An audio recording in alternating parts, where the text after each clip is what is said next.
বন্ধুরা, শাকিব খানের upcoming cinema নিয়ে সাকিবিয়ানরা খুব টেনশনে আছে যে সামনের ঈদে তো রিলিজ হবে বরবাদ।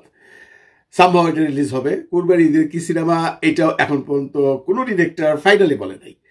যেমন রায়হান রাফি বলতেছে সে তাণ্ডব করবে, কিন্তু অফিসিয়াল কোনো অ্যানাউন্সমেন্ট নাই বা আমরা কোনো কনফার্মেশন নাই যে তাণ্ডবই শুরু হচ্ছে বা তুফান 2 শুরু হচ্ছে। কোরবান ঈদের জন্য অ্যাকচুয়ালি শাকিব খানের ছবি কোনটা এখন অনেকেই ভাবতে পারেন যে কোরবান ঈদ তো বহুত দেরি আছে, তো এত টেনশন কিসের? টেনশন আমার না বন্ধুরা, টেনশন সাকিবের ভক্তদের, সাকিব বিয়ানদের। তারা চায় সাকিব খানের সিনেমা রোজার ঈদে তো আসছেই, কুরবান ঈদেও যেন আসে এবং সেটার একটা লিগাল মানে অ্যানাউন্সমেন্ট চাই আর কি। স্বাভাবিক এটা চাওয়াটাই, কারণ যে যার ভক্ত সে চাইবই যে তার প্রিয় শিল্পীর ছবিটা রিলিজ হোক এই ঈদে বা অমুক দিন, অমুকে শুরু করছে, অমুক আর্টিস্ট, অমুক হিরোইন, অমুক ডিরেক্টর। তাতে করে হয় কি, ভক্তরা একটা স্বপ্নের জাল বুনতে পারে যে আমার হিরোর ছবিটা আসতেছে, অমুক ডিরেক্টর ভালো, একটা স্বপ্ন দেখতে পারে। যারা এই সিনেমার নায়ক নায়িকারা ভালোবাসে তারা তাদেরকে নিয়ে অনেক ধরনের স্বপ্নের জাল বুনে যে এই ছবিটা হলে এরকম হবে, বসের ছবিটা সুপার টুপার হিট হয়ে যাবে, বসের এই ছবিটাতে অমুক নায়িকার সাথে যদি নেয় আরো ভালো হবে, আমি ওই নায়িকারা দেখতেছি। এরকম কমেন্টসও বহুত বহুত আমরা দেখি বিভিন্ন সাকিবিয়ানরা বা সাকিব ভক্তরা এসে করে। তারপর এটা নিয়ে আলোচনা সমালোচনাও হয়। যেমন রায়হান রাফি যদি কোনো কথা বলে দর্শকরা একটু বা ভক্তরা বা সাকিবিয়ানরা একটু নৈরাচনা বসে যে রায়হান রাফি বলছে, চাপাবাজ না। কিন্তু অনন্য মামুন যদি কোনো কথা কয় ভাই, তাহলেই 10টা কন্টেন্ট হয়ে যায়। কারণ অনন্য মামুন তার বিগত জীবনের কোনো কথাই সে রাখতে পারে নাই, যার জন্য সাকিব ভক্তরা অনন্য মামুন কোনো কথা বললেই বিশ্বাস করে না। যেমনটি ধরেন দরদের পরে, দরদ যখন রিলিজ হলো তার পরে পরেই সে অ্যানাউন্সমেন্ট দিল শের নামে একটা সিনেমা বানাচ্ছে। মানে আমরা আশা করছিলাম বা আমরা ধৈর্য নিয়েছিলাম শের ছবিটাতে সাকিব খান আছে, এরকম আওয়াজ অবশ্যই আরেকবার উঠছিল। তো সেই ছবিটার আওয়াজ ধীরে ধীরে কমে গেছে কারণ মানে দরদের সেই একটু মানে up to the mark result না। বাজারে বিভিন্ন ধরনের কথা উঠতে লাগলো, মামুন একটু চুপচাপ হয়ে গেল, মামুন অ্যাকচুয়ালি গর্তের মধ্যে লুকায় গেল। তারপরে এটা নিয়ে আলোচনা আবার বন্ধ হয়ে গেল। আমরা বসে আসছিলাম যে বরবাদ এর পরে সাকিব খানের তাণ্ডব আরম্ভ হবে বা তুফান 2 আরম্ভ হবে। তাণ্ডব তুফান 2 নিয়ে আমি আগেও কন্টেন্ট বানাইছি, সেইগুলোও কিন্তু এখনো সিউরিটি নাই। তবে মামুনের প্রসঙ্গে আসি। মামুন শের দেওয়ার পরে মানে খুব একটা আশা জায়গা নিয়ে কোনো কিছু হইল না। কিছু কিছু সাকিব ভক্তরা কমেন্ট করা শুরু করলো, না আমরা চাই না সাকিবের সাথে দাঁড়ে।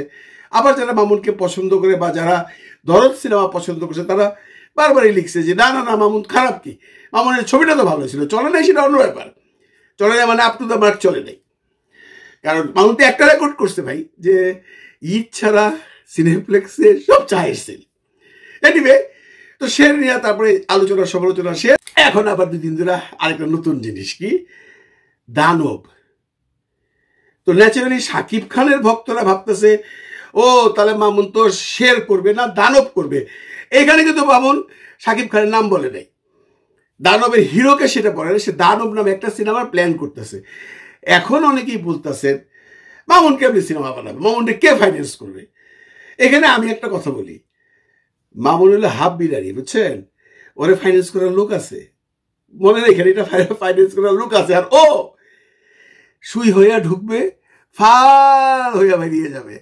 আমরা যতই চিল্লাই সাকিব খানরে বলি যে সাকিব তুমি মামুনের ছবি করো না, সাকিব রে সে এমন পান পরা খাওয়াইবো যে সাকিব মামুন ছাড়া কিছু বুঝবো না। এর প্রমাণ তো আপনারা অতীতে পাইছেন, আর নাই?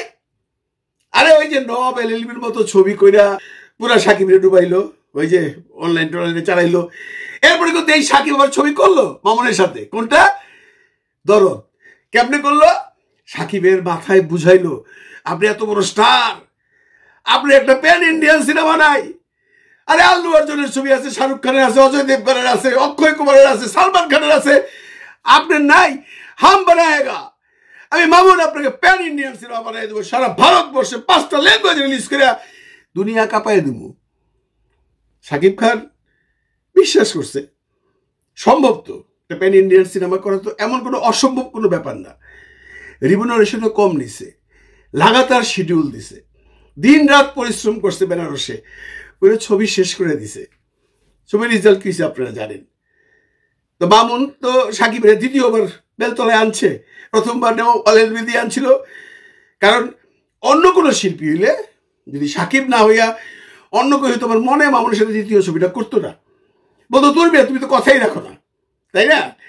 সাকিব খান চিন্তা করছে যে মামুন ইন্ডিয়ান ছবি টবি আনে এই দেশে, ওর ইন্ডিয়াতে একটা ভালো লাইন জাইন আছে, একটা ভারতীয় নায়িকা দিবে, তো করি কি আছে, করলো। তো এখন যদি আবার সাকিব খানের কাছে যায়, এখন তো সাকিব খান তারে ধরবো আবার, আপনারা জানেন এই বিয়া তুমি প্যান ইন্ডিয়ান, তোমার তো প্যান ইন্ডিয়ান ছবি হয় নাই, তখন সে নতুন টুপি পরাবে। নতুন টুপিটা কি জানেন? সে তামান্না ভাটিয়ার নামটা এখন বাজারে বেচতেছে, আপনাদের কাছে এখন আসে না, আসবে।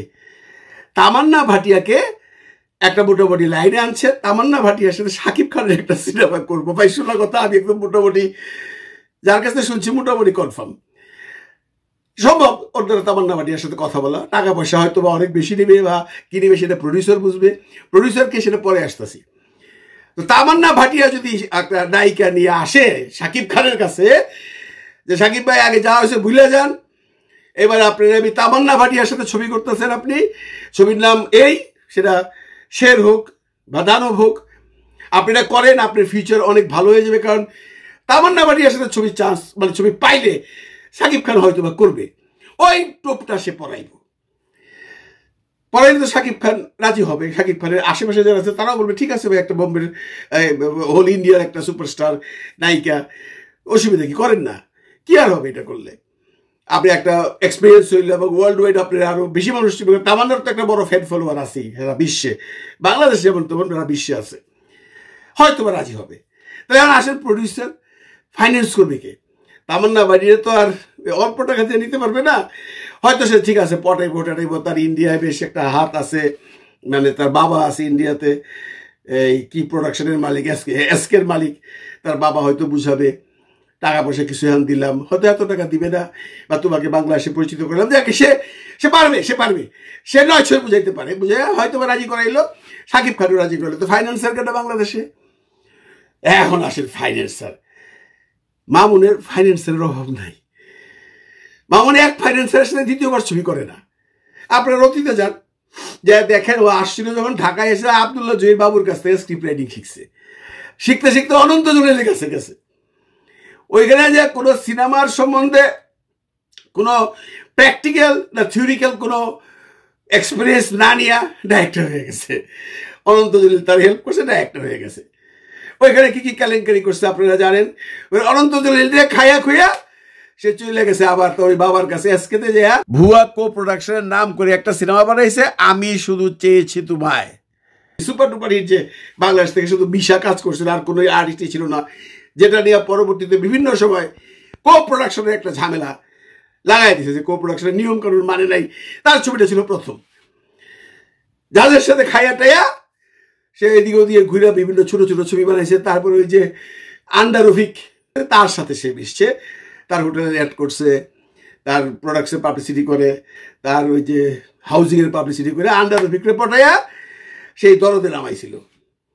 তারপরে যাক আন্ডার রফিকের বিভিন্ন ঝামেলার জন্য সে দরদ থেকে সে তাকে সৈরার দিকে যাইতে হয়েছে, টাকা পয়সা দিয়া বা নিয়া লিপুকে রাখছে। এখন তো লিপু আর মামুন চোর পুলিশ খেলতেছে, হ্যাঁ 100% ধরা যায় না। লিপুর তো অবস্থা খারাপ, লিপু তো অনেক টাকা লোন টোন করছে, বুঝেন। ছবিটা তো কি হয়েছে আপনারা জানেন, বিরাট আশা করে বহুত কিছু প্ল্যান করছে, কিছুই তো হইল না, আশা তো আর পূরণ হয় নাই। তাদের ধারণা ছিল এই ছবি দিয়া তারা মিনিমাম 4 থেকে 5 কোটি টাকা লাভ করবে, হয় নাই, সেগুলো বালি। এখন ন্যাচারালি ছবি মানে আশানুরূপ না গেলে প্রডিউসারের সাথে লেগে যায় ডাইরেক্টরের। মামুন এখন লিপুর কাছে নাই, মামুন এখন মুরগি খুঁজতেছে, এবং আমি জানি সে মুরগি পাবে। সে একটা মুরগি জোগাড় করে ফেলাবে, কারে জোগাড় করবে, কবে জোগাড় করবে আমি জানি না ভাই। সে প্রডিউসার জোগাড় করে ফেলাইবে, মুরগি বানাবে। প্রডিউসারের কথা বলতেছি, কারণ অনেক মানুষ তো আছে, টাকা পয়সা আছে, হয়তো বা এখন বর্তমানে বাংলাদেশের যে পরিস্থিতিটা, এই জন্য সে একটু চুপচাপ আছে। আগের পরিস্থিতি হলে নিয়ে ফেলাইতো, সবাই বেরোচ্ছে না আর কি, গর্ত থেকে তো সবাই বেরোচ্ছে না, তো হয়ে যাবে। হয়ে গেলে বড় মুরগি যদি পায় সে তামান্না ভাটিয়ারে নিবে, নিয়া শাকিব খানকে কনভিন্স করে ছবি বানাবে, শের হোক বা দানব হোক। আর যদি মুরগির আকার ছোট হয়, দেশি মুরগি হয় ছোট ছোট, তাহলে লোকালি ছবি বানাবো। এটি হলো মামুন। এই যে মামুনটা নিয়ে তো আলোচনা করার কোনো দরকার নাই, মামুন স্টার্ট করুক। তবে ও যে একটা কিছু করতে পারবে এটা আমি আপনাদের গ্যারান্টি দিতেছি। ও জীবনে আনসাকসেস হয় না, যারে ধরে তারে কাইটটা সিল্লিয়া লবণ লাগাই দেয়। ভালো থাকবেন সবাই, ভালো রাখবেন সবাইকে। খোদা হাফেজ।